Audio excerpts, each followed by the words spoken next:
It's called the Ugly Barnacle. Once there was an ugly barnacle. He was so ugly that everyone died.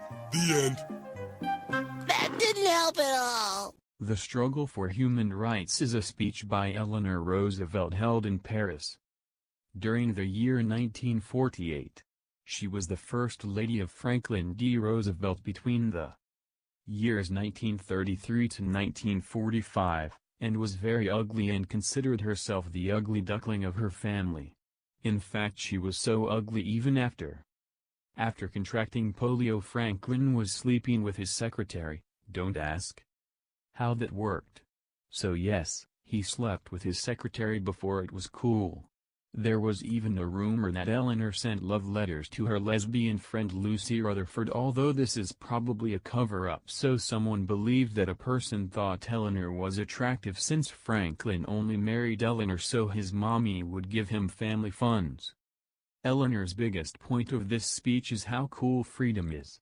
Since democracy is about freedom and right of choosing your individual rights, she makes the point that these freedoms should be extended to all citizens in the UN. The plan is a bill called the International Bill of Rights, which eventually became the Universal Declaration of Human Rights. The whole point of this actual bill was freedom for gender, religion, and race for all countries in the UN. She fills up her speech time by talking about how much Germany and Russia sucks, and that in Russia there's a very limited amount of freedom, especially in the press, and how controlling the government is. Her ethos is obvious. As a near-decade-long First Lady, her pathos is shown through freedom for everyone, because freedom is cool, and you want to be a cool country, right? Her logos is a little weaker since her only evidence or can't deny argument is how democracy is about freedom of choice, and freedom is still freedom, am I right? Obviously her logo's failure comes from being the topic of social justice, which rarely lacks any real reasons why we should care about other people.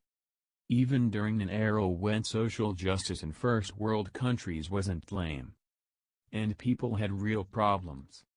And of course the purpose of this speech was to set up a worldwide recognized standard for human rights that will be used as long as the United Nations exists, and hopefully after that too. Eleanor's speech was obviously effective as it led to the actual Bill of Universal Rights that is still in effect today. When